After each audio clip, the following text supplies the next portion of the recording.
What's happening, everybody? I'm Steve, and welcome back to Junkdrummer TV, where I give my analysis, my initial reactions, and my hot takes on the drummers of today and yesterday, and maybe tomorrow if I stick around that long. I'm a professional drum teacher and a gigging musician, and I have been for the last 20 years. So lately on my channel, we've been doing a lot of old school drummers, and today we're going to do a little new school.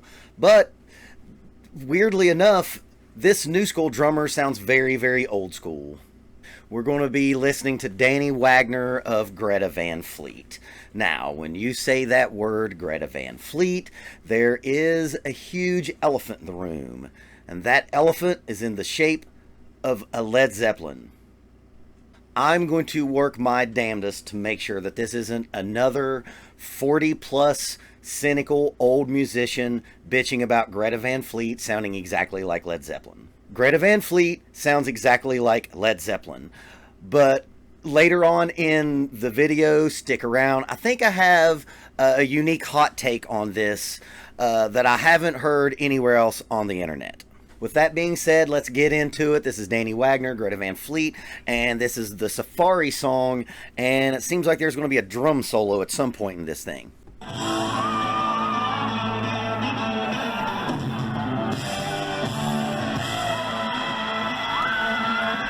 Okay, so here's the thing about this band. You can go through the history of rock and roll, and after, 1969, after the first Led Zeppelin record, I think that's when it was, 68 or 69. Man, there's been so many bands that have tried to sound like Led Zeppelin. Deep Purple, Black Crowes have a lot of Led Zeppelin in them. I could go on and on. There's so many guitar players that have tried to be Jimmy Page. Jack White's one of them, he'll tell you that. That guitar riff is sweet, man. It's a badass guitar riff. Here's the problem. This young man singing sounds exactly like Robert Plant. That may not be a terrible thing. Let's be honest. David Coverdale spent his whole life and his whole career being a junior varsity Robert Plant. It worked out for him. It's just this guy sounds a lot like Robert Plant.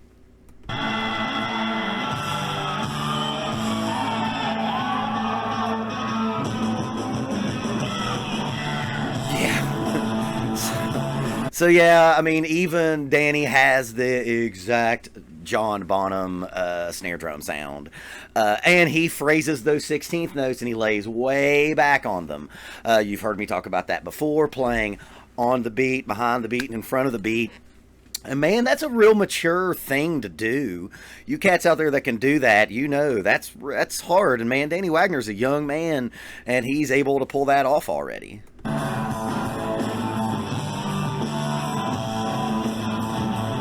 And another thing that he does that is just inviting criticism is he uses the same exact, almost the same exact Bonham setup.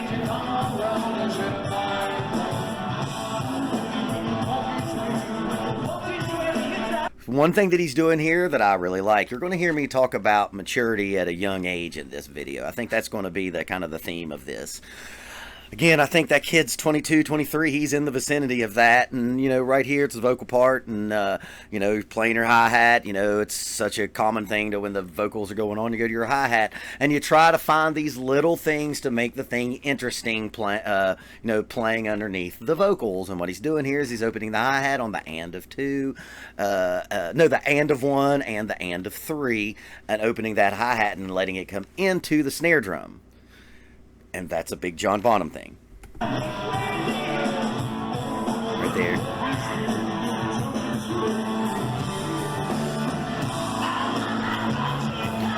I like this song. I think this is a song from Aquaman. It was sweet when it came in Aquaman.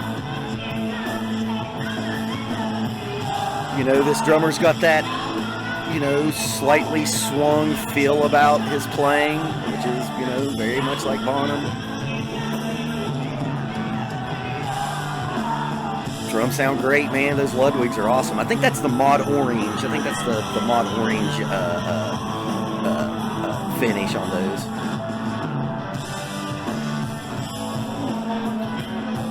Bringing the volume down underneath that vocal. This is just good, solid rock drumming.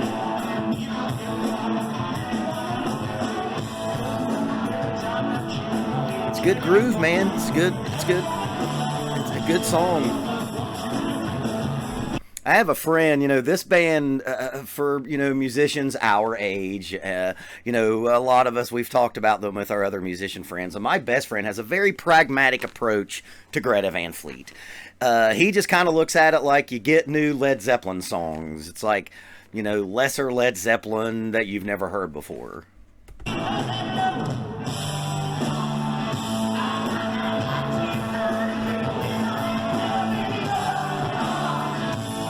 Yeah, man, he's laying way back on those crashes. That's a thing, man. That's a new thing that's coming out.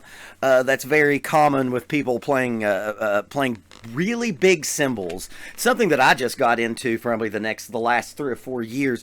When you play big 18, 19, and 20-inch crash cymbals, when you hit it and you get that initial, impact, the sizzle doesn't come until right after that, and it makes it have this behind the feel, lazy feel. Someone you should check out who does that wonderfully with gigantic cymbals.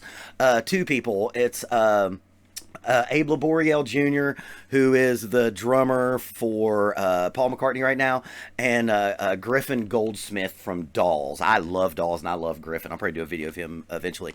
But they are 2 drummers that use gigantic cymbals, and when you, like I said, it's not like playing a 16. When you play a 19 or a 20, you hit it, you get that first initial kind of sound, but then the body of the sound happens afterwards, and it gives you this laid back feel. And you're hearing that right here. Yeah, he's using 19s or 20s. He's probably using feisty or pasty, however you say it. He's probably using 2002s, which is what John played. There you go, man. 6-tuplets. I have a saying that I tell all of my students, 6-tuplets. When 16th notes aren't enough and 32nd notes are too much, 6-tuplets is probably where you want to go. And if you listen to John Bonham, and if you listen to 70s rock in general, those drummers used 6-tuplets all the time, and there was a big 6-tuplet lick right there. Their stage presence hasn't gotten a lot better. I wonder if this is after the SNL performance, because their SNL performance was pretty painful. Man, these are kids, man. How much time on stage have they had? Yeah, man, that's 6-tuplet feel. There it is, dude. No one's done Robert Plant better than this kid. I mean, even Robert Plant has put his kind of approval on this kid.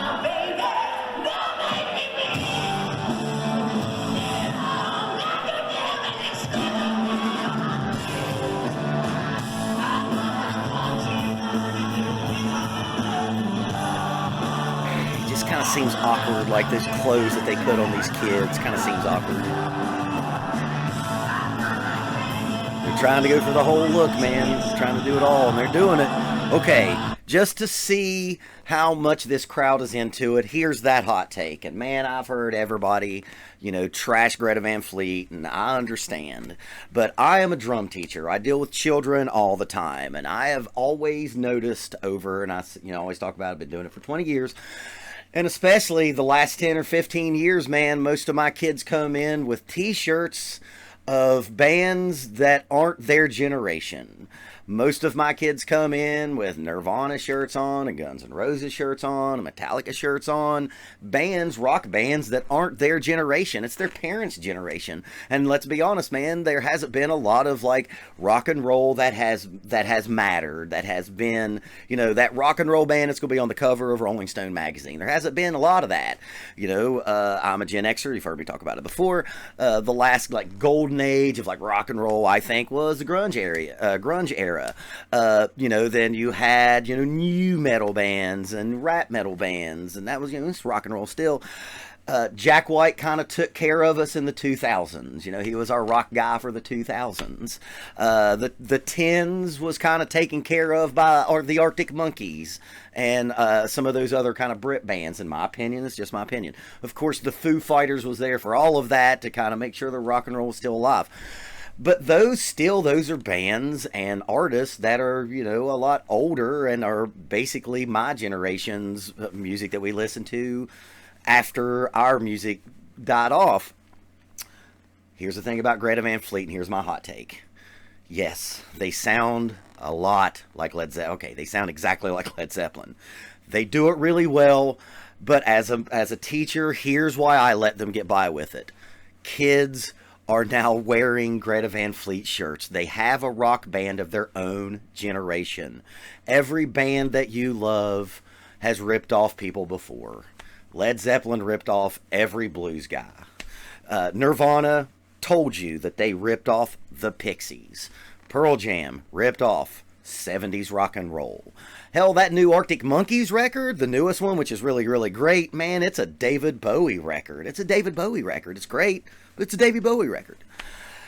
Greta Van Fleet is cool with me, and I think that they are important because they've given kids their own rock band. They have their own rock band now. Greta Van Fleet are 15-year-olds rock band. You know, today I taught the Ocean to a 15-year-old drummer, and I was like, "Hey, man, if you like Led Zeppelin, you're going to like Greta Van Fleet," and he's probably going to dig Greta Van Fleet, and it's going to be his. You know, it's not going to be his grandpa's rock band, and that is a good thing because that means that Greta Van Fleet is out there encouraging and inspiring the next generation of musicians. In this day and age of SoundCloud rappers, we need people who are playing instruments to encourage other musicians to keep that tradition going. That is why, after a long time thinking about Greta Van Fleet, because I'll be honest, when I first heard it, I was like, man, fuck these guys. They sound just like Led Zeppelin. But now seeing their influence on my students, it's cool, man. That being said, their next record, they need to, because the last record, they have that EP in this last record that sounds a lot like Led Zeppelin. The next record, if they can evolve and move on from that Led Zeppelin derivative sound, then they're really going to be cool with me. But that's to be seen.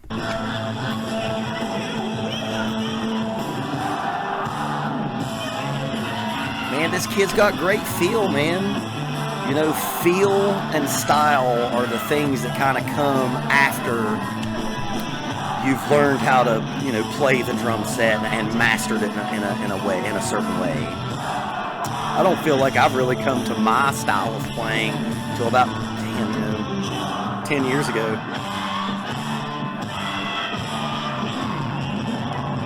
Okay, so here's that drum solo, and I could have predicted that he was going to go into this. Going to go into your 6-tuplet John Bonham licks, and here it is. And that gives me a chance to teach those things.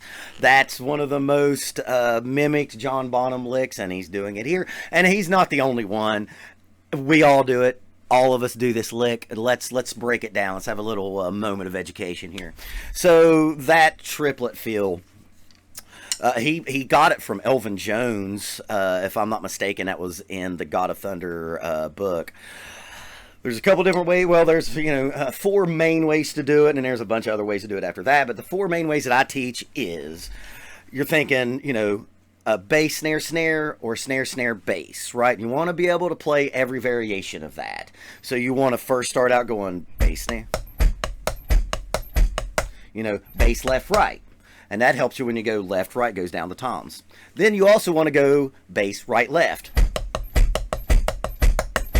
When you have a drum fill, you want to find every possible variation of that. So that's the first variation. Then you want to do hand, hand, foot, right? Right?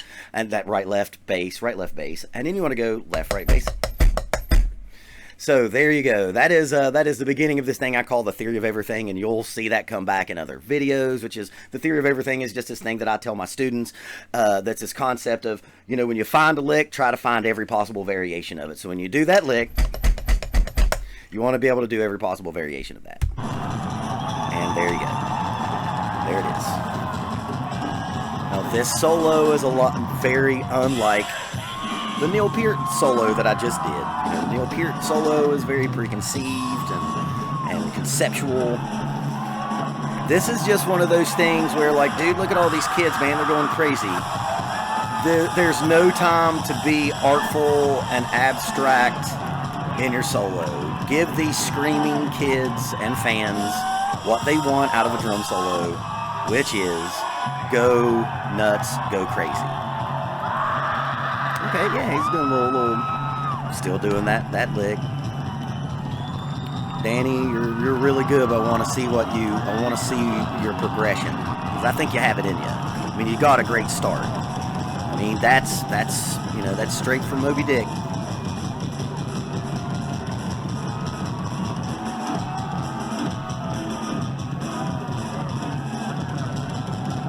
Yeah, this is your standard rock concert. Kick a lot of ass, play real fast, give the crowd that energy. That's what that is. Big trash can in.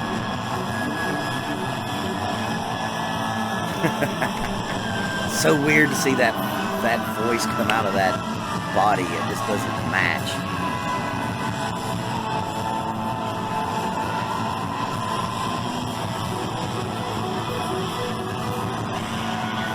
Yeah, man. Rock and roll in 2019.